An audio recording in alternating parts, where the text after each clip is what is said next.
André Adoul, foi et guérison. Première partie, les vrais malades. Chapitre 2, guéris-toi toi-même. N'impose les mains à personne avec précipitation. Timothée chapitre 5, verset 22. Peu après son baptême, Jésus fut tenté dans le désert. Matthieu chapitre 4, versets 1 à 11. Placé sur le sommet du temple à Jérusalem, le diable lui suggéra de se jeter en bas, le Père ayant promis d'envoyer des anges pour le porter de peur que son pied ne heurte contre une pierre. Matthieu chapitre 4, verset 6. Avec la dernière vigueur, Jésus refusa d'obtempérer. Pourquoi provoquerait-il l'intervention du Père alors qu'il pouvait fort bien regagner la chaussée en empruntant l'escalier? C'est en effet tenter Dieu que de réclamer son action puissante quand il nous est loisible de nous délivrer nous-mêmes. Dieu ne secourt pas les passifs en mesure de se tirer d'affaire tout seul. Pasteurs et anciens devraient s'en souvenir et réclamer le don de discernement pour tenir tête à telle catégorie de chrétiens qui, se fondant sur des promesses qui ne les concernent pas, sollicitent l'intervention de l'Église pour obtenir un miracle du ciel, alors qu'il leur suffit tout simplement d'emprunter l'escalier pour mettre un terme à leur épreuve. Avant la guerre, un cher ami chrétien souffrait d'emphysème et en était fort éprouvé. Fallait-il lui imposer les mains pour qu'il recouvre la santé? La guerre, et avec elle son cortège de restrictions, amenèrent d'une façon inespérée la guérison. Cet ami perdit une vingtaine de kilos, il était obèse et avait un solide appétit, et du même coup vit disparaître ses malaises comme par enchantement. Cette cure d'amaigrissement forcé opéra plus efficacement que les médicaments prescrits. Ce n'était pas d'une onction d'huile dont ce frère avait besoin, mais d'un peu plus de sobriété et d'un brin de volonté pour y parvenir. Sans doute, n'est-ce pas facile de résister à l'attrait d'un bon fumet ou d'une pâtisserie alléchante lorsqu'on a un bon coup de fourchette. Moi, sauter un repas ou le consommer sans vin, impossible. C'est le cri de la plupart des gens appelés à suivre un régime pas nécessairement draconien. Impossible? Sûrement pas. C'est toujours possible pourvu qu'on le veuille et s'y prépare. Sans en faire une loi pour autant, il serait bon de temps à autre de se priver de nourriture ou de vin simplement pour se prouver que l'on est un homme libre en ce qui concerne le manger et le boire. La devise de l'apôtre devrait être la nôtre. Je ne me laisserai asservir par rien. 1 Corinthiens 6, verset 12. La pratique du jeûne, qu'il soit occasionnel ou non, a une valeur hygiénique incontestable. Elle développe la maîtrise de soi, pousse à la sobriété et favorise la bonne santé. Les parents seraient bien avisés d'apprendre à leurs enfants la modération en supprimant ou en allégeant un repas de famille de loin en loin. Pourquoi pas? Un frère très actif dans le ministère me parla d'une époque de sa vie où il souffrait de douleurs violentes à l'estomac ainsi que de digestion difficile. Les médecins le soignaient pour un ulcère, mais sans succès. Les traitements les plus divers s'avéraient tous inefficaces. Fort éprouvé, il eut l'idée d'aller consulter un spécialiste de renom. Cet homme le reçut et s'entretint longuement avec lui tout en l'observant avec intérêt. Soudain, il parut comprendre d'où venait le mal. « Installez-vous ici et allongez-vous, dit-il à son patient en lui montrant un divan. Mon ami obtempéra sans comprendre. Une fois étendu, le médecin qui ne cessait de l'observer reprit. « Pensez à vos mains. Savez-vous qu'elles sont fermées, que vous faites le poing. Donc, vous êtes crispé, tendu même, quand vous vous relaxez. Votre mal vient de là. Maintenant, ouvrez-les, tout grand. Détendez-vous consciemment, laissez aller vos membres et restez ainsi un moment. Une fois revenu à son bureau, il ajouta « Je n'ai aucun médicament à vous prescrire. Tous les jours, après chaque repas ou à la suite d'un effort, allongez-vous sur votre canapé en gardant les mains ouvertes, puis relaxez-vous 20 minutes à une demi-heure environ. Soyez chaque fois conscient d'être bien détendu. » Très rapidement, cet exercice peu coûteux fit merveille. En quelques semaines, cet ami fut totalement délivré de ses maux. Là encore, prière et onction d'huile n'auraient pu apporter la délivrance espérée. Laissez agir le temps. Un certain mois d'août, au cours d'une retraite qui se tenait dans un camping, nous avions abordé le thème de la guérison en consultant les Écritures. Or, durant ces journées bénies, une dame fut piquée par un insecte et sa cheville enfla tant que l'inquiétude s'empara de cette personne et gagna l'entourage.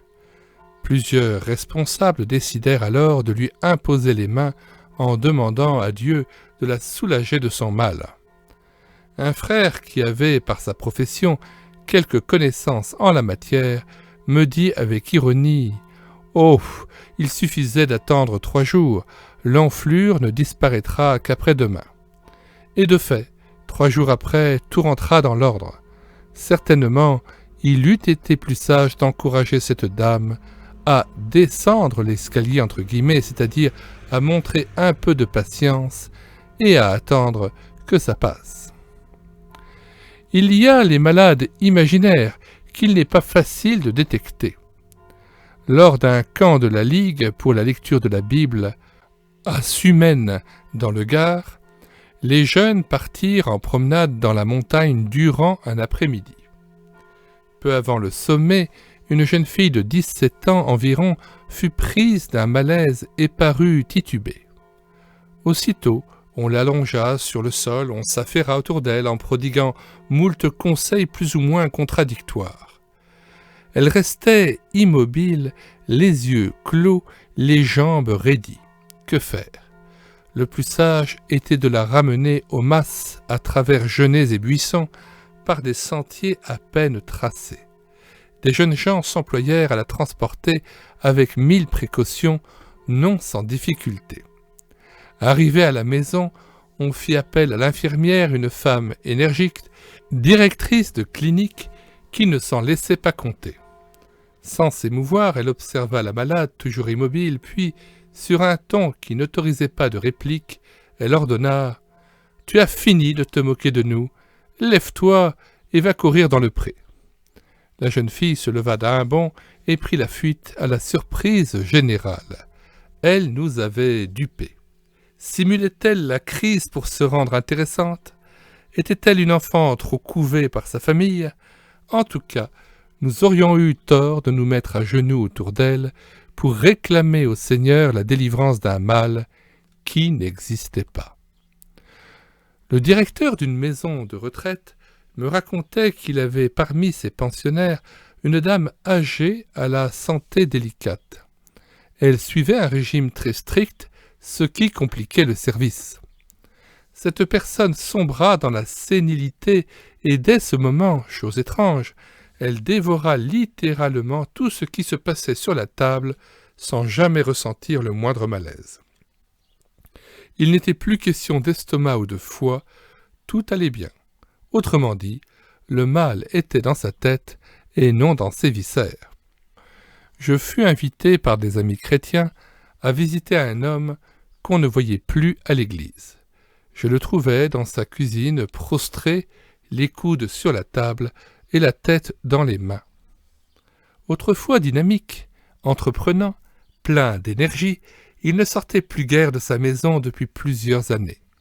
Sans doute, les psychiatres désespéraient-ils de le voir un jour retrouver sa vigueur d'antan. Je m'efforçai d'abord d'établir le contact avec ce frère, puis je l'interrogeai. Êtes-vous vraiment décidé à sortir de votre brouillard, à guérir ? La réponse se fit attendre. J'insistais. Enfin, il prononça le « oui, bien sûr » que j'attendais, puis il m'avoua avec quelque hésitation qu'il avait craqué lors d'une affaire d'héritage.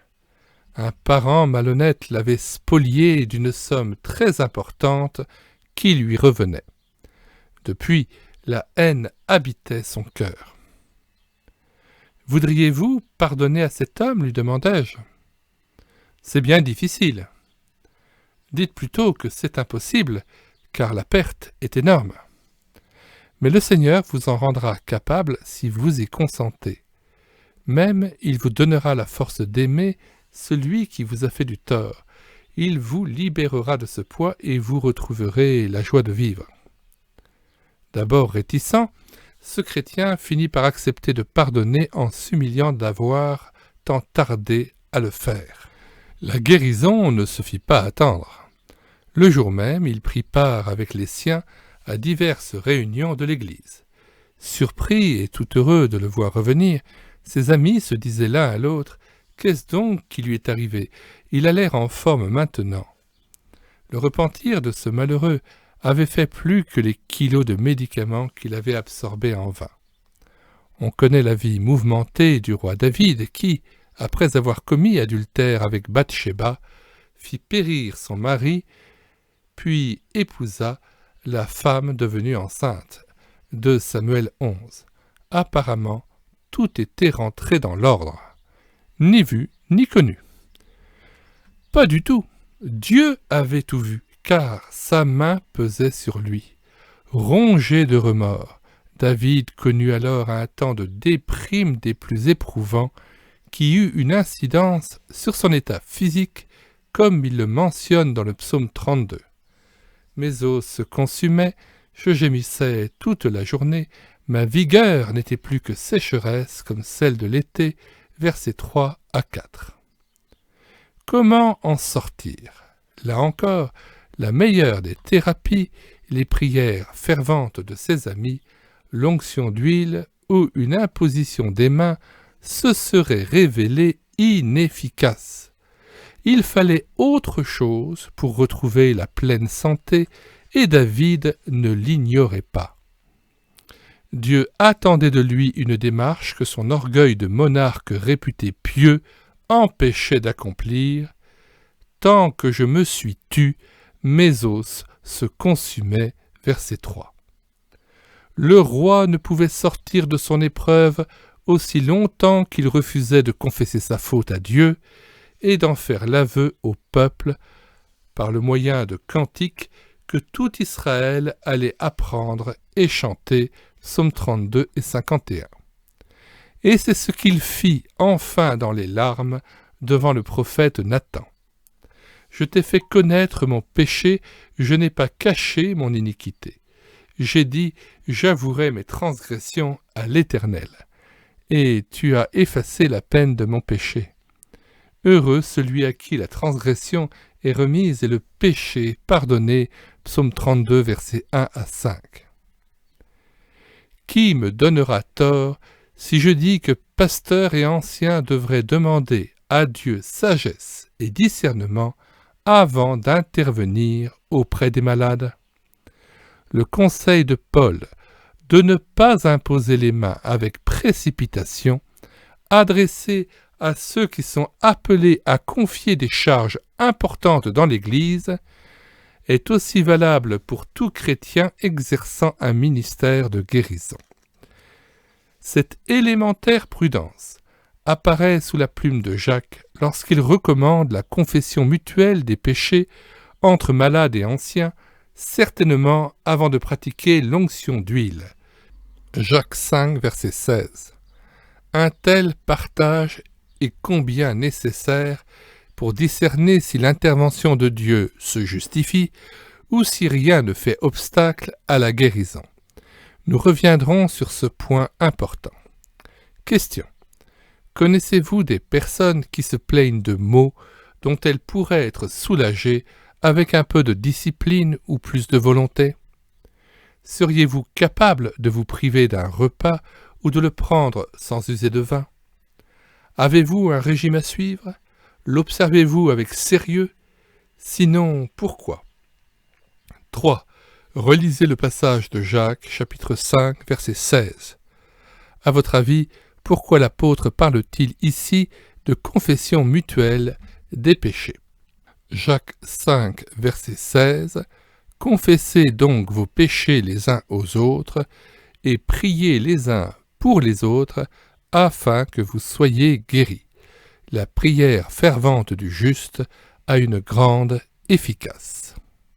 Vous pouvez télécharger gratuitement ce livre, Foi et guérison d'André Adoul, sur le site internet médiathèquechrétienne.fr.